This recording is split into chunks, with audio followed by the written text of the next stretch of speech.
Okay, so we're here for our first set of demos on light. Again, we're trying to get some of the concepts out of the way on how light travels. So one of the first things that was mentioned was how light traveled in a straight line. So I have here a little pen light. Okay, here's my little pen light, 2 AA batteries in there kind of deal. As I turn this on, light is just going to kind of flood out of here. If I take a glass rod, and this is just a plastic glass rod, acrylic rod, slide it into the end here, what's going to happen is that's actually going to act like a little tube to carry the light out here, and as you see, it's almost coming out as a beam onto my hand. This is what some of the first mathematicians and scientists came up with, the idea of, hey, light actually travels in a straight line. Yeah, the light rays actually travel in a straight line until we do something to them. In this case, all I did was give it a tube, and these light rays travel from the bulb in here down this glass tube and out the end. I gave it a path for it to go. The next concept was the idea of light bending as it moves from substance to substance. So let me get that out of the way. I now have here, this is a tank of water. It's actually just tap water that I added a little bit of salt to.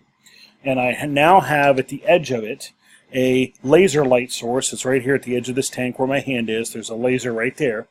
Let me stir the salt water up a little bit, and you should see at least a faint red line going through the tank.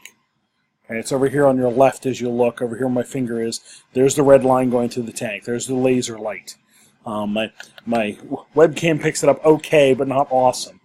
And what I see is the laser light is actually traveling through this tank, and I'm going to put a piece of paper here just kind of along the edge of where this beam is. The beam is right about the edge of that piece of paper, straight through the tank of water. If I take my tank of water now, and I'm going to turn the tank so that the laser light source is coming in the side, if I draw a straight line from the laser light source across the tank, what I have is roughly this right here. This is roughly a straight line from the laser light source through the tank and out the other side. That's how the light beam was traveling. Well, what's happening now is as the light hits the edge of the tank here and goes through the water, I've given it an angle. It's now actually bending that the light beam is going this way and then continuing out the tank. And if I put my hand down here, you'll see the light beam way down here. So the index of refraction between the air and the tank and the water has caused this light ray to bend, this laser light ray to bend off of its original path of this, that was the straight line that I had before, down through the tank of water out here and back out here, back on its original straight line. So the mathematicians and so forth came up, and actually you can see it right there now. All I did was turn the tank. I didn't adjust the laser light source. The mathematicians came up with the idea of, hey, as light moves from one substance to another, it bends. So then they started coming up with formulas and numbers to say, well, as it goes through this substance, it bends a little bit. As it goes through this one, it bends a little more. And they came up with what's called the indices of refraction. And those are known entities. Water is a certain value, glass is a certain value, plastic is a certain value. It is a known value that as light moves through a certain substance, it will bend a certain amount. And that was kind of the next piece of the puzzle on how light moves. This now becomes super important as we move ahead to today and we start dealing with fiber optic. Well, let me move my tank of water out of the way. Let me just kind of set it down here out of the way. And while I'm doing that, I'm going to dig out. I have some bars of plastic, bars of acrylic, if you will. Let me dig these guys out. I have one here, and let me grab another one here. And what I'm going to do now, let me try to put it on this white surface here so it's a little easier to see. Here's my first acrylic bar. It's just a plain old rectangular prism, if you will. Let me see if I can't get this guy balanced up on my fingers here. And I'm going to aim my laser light source into it.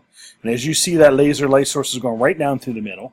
Let me turn the bar a little bit so that it goes and starts hitting the side. As it starts hitting the side, you'll see it starts reflecting and bouncing off the edge. Let me turn my laser light source now a little bit so I can get a little bit more bouncing going on. There we go. Now we're seeing it bounce off the top there and bounce off the bottom and keep going. Because the index of refraction is drastic between the glass and the air, it's bouncing, it's reflecting down the fiber in this case and down the acrylic bar. So I'm getting some reflection of the light source as it's going down the acrylic bar. Well, here's the part that's kind of easy to see because we're used to mirrors and light bouncing off mirrors and that sort of thing. Here's the cool part. When I start dealing with curved substances, and what I have here is a curved piece of acrylic, this is the kind of thing that happens in fiber optic, and people start going, light can bounce around a corner? Of course it can.